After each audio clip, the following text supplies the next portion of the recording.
Screen पर आप कुछ वर्ड लिखे हुए देख रहे होंगे। इन सब के लास्ट में हिंदी का वर्ड भी ये आता है, लेकिन क्या आप जानते हैं कि हम इनको इंटरचेंजेबली यूज़ नहीं कर सकते।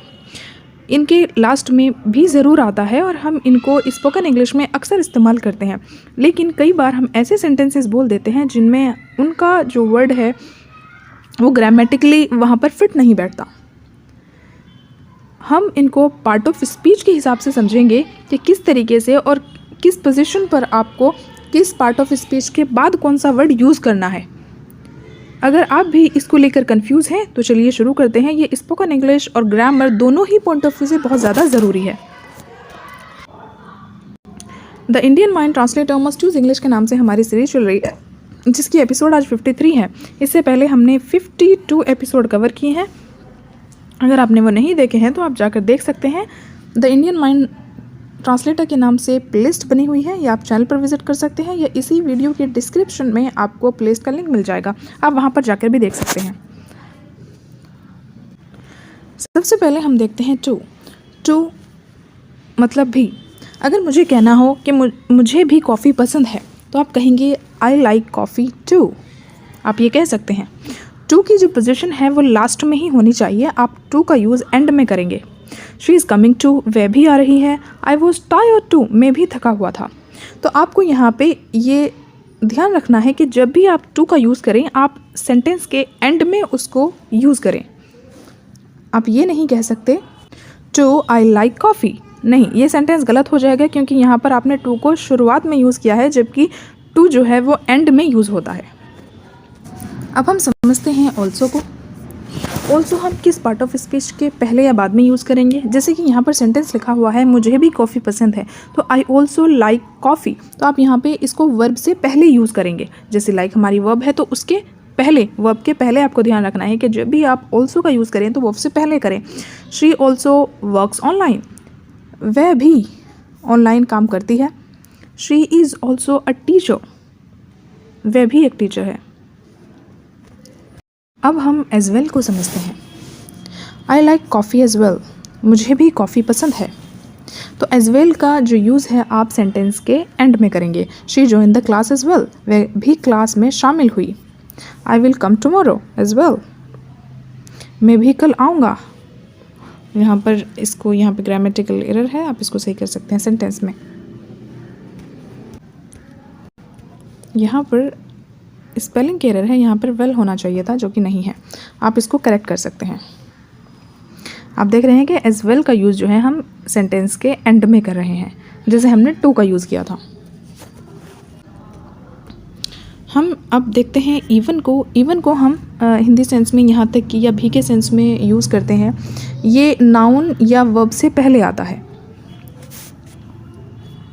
जब हम सरप्राइज़ या एम्फसाइज किसी सेंटेंस में करते हैं तब हम अक्सर इसका यूज़ करते हैं। जैसे कि इवन चिल्ड्रन अंडरस्टैंड दिस, यहाँ तक कि बच्चे भी इसे समझते हैं, कि हम इस पर एम्फसाइज कर रहे हैं, इस सेंटेंस पे जोर डाल करके बोल रहे हैं कि यहाँ तक कि बच्चे भी इसे समझते हैं। शी डिडंट इवन कॉल मी, उसने मुझे कॉल भी नहीं किया। तो यहाँ पर आप देख सकते हैं सबसे पहले हमने यहाँ पे इवन का यूज़ किया, जो कि शुरुआत में किया, स्टार्टिंग में किया, नाउन से पहले किया। यहाँ पर कॉल के बाद हमने वर्ब से पहले किया। इवन यहाँ पर हमने फिर स्टार्टिंग में इसका यूज़ किया, वर्ब से पहले किया, सब्जेक्ट से पहले किया। तो आप इसको इस ही तरीके से जो है इवन का यूज़ कर सकते हैं भी के सेंस में। आप इसको मिडिल में भी यूज़ कर सकते हैं, आप इसको स्टार्टिंग में भी यूज़ कर सकते हैं।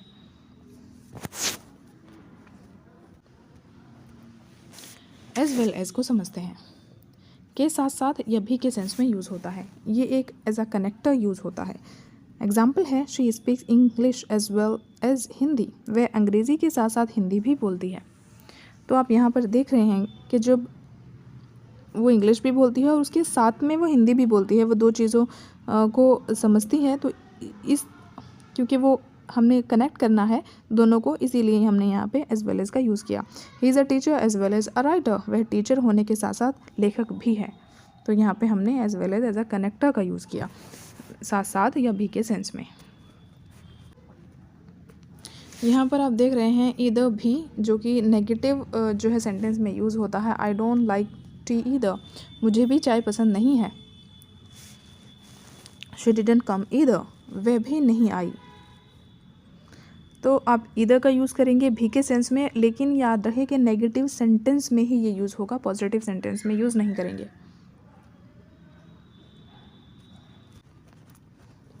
नॉट ओनली बट ऑल्सो, सिर्फ नहीं बल्कि भी। जब हम ये हिंदी मीनिंग लेकर के आते हैं अपने हिंदी सेंटेंस में, तब हम नॉट ओनली और बट ऑल्सो का यूज़ करते हैं।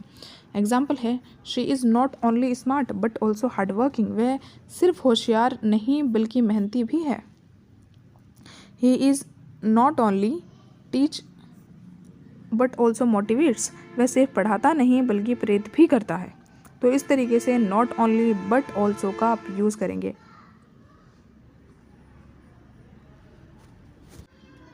अब आप यहाँ पे इन एडिशनली या इन एडिशन या एडिशनली, इसके अलावा भी के सेंस में यूज़ करेंगे। In addition she runs a YouTube channel, इसके अलावा वह यूट्यूब चैनल भी चलाता है, मतलब कोई और काम भी वो करता है और उसके साथ साथ वो यूट्यूब चैनल भी चलाता है। तो इसका सेंस ये निकलेगा।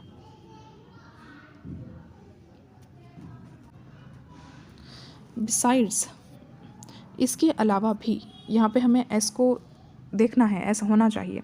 Besides English he knows French, अंग्रेज़ी के अलावा वह फ्रेंच भी जानता है। इसका मतलब ये है कि वह अंग्रेज़ी भी जानता है और वो फ्रेंच भी जानता है। तो इसीलिए besides English he knows French, अंग्रेज़ी के अलावा वह फ्रेंच भी जानता है।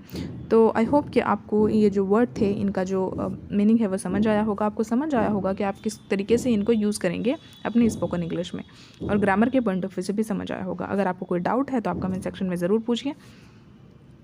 अगला वीडियो किस टॉपिक पर होना चाहिए ये भी आप कमेंट सेक्शन में बता सकते हैं। फॉर योर का इन्फॉर्मेशन मैं आपको बता दूं, the Indian mind translator must use English के नाम से सीरीज चली है, जिसकी एपिसोड आज 53 है, हमने कवर की है, और इससे पहले हमने 52 एपिसोड को कवर किया है। अगर आपने वो नहीं देखे हैं तो आप प्लेलिस्ट में जाकर जरूर देखिए। चलिए मिलते हैं किसी नेक्स्ट लेसन में। Till then take care, bye bye, and don't forget to like, share and subscribe.